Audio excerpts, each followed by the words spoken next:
New information is revealed about the final hours of Malaysia Flight 370, giving us more insight into what was happening in the cockpit during the critical moments before the plane went down. Saturday, March 8th at 12:41 a.m. local time, Malaysia Flight 370 takes off from Kuala Lumpur headed to Beijing. The Boeing 777 is carrying 227 passengers and 12 crew on board. 26 minutes into the flight at 1:07 a.m., one of the plane's critical communication systems, called ACARS, sends its final transmission.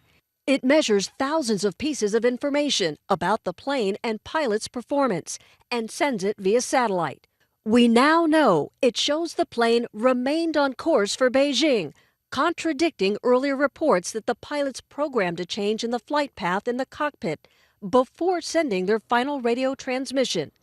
A transcript from London's Telegraph newspaper reveals there's nothing out of the ordinary in their communications with air traffic control.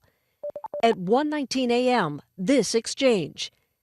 MH370, please contact Ho Chi Minh City, 120.9. Good night. The co-pilot's response, all right, good night. At 1:21 a.m., the transponder, which identifies the plane to civilian radar, stops communicating.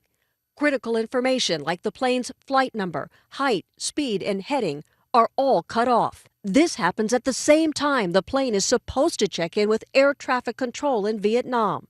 Then, between 1:21 and 1:28 a.m., a Malaysian military radar shows the plane making a sharp turn over the South China Sea, then changing altitude as it heads towards the Strait of Malacca, dipping as low as 12,000 feet. The plane then disappears from all radar. At 2:40 a.m., Malaysian Airlines tries to contact the missing flight. By 3:45 a.m., the airline issues a code red alert declaring a crisis. 6:30 a.m., Flight 370 is due to land in Beijing.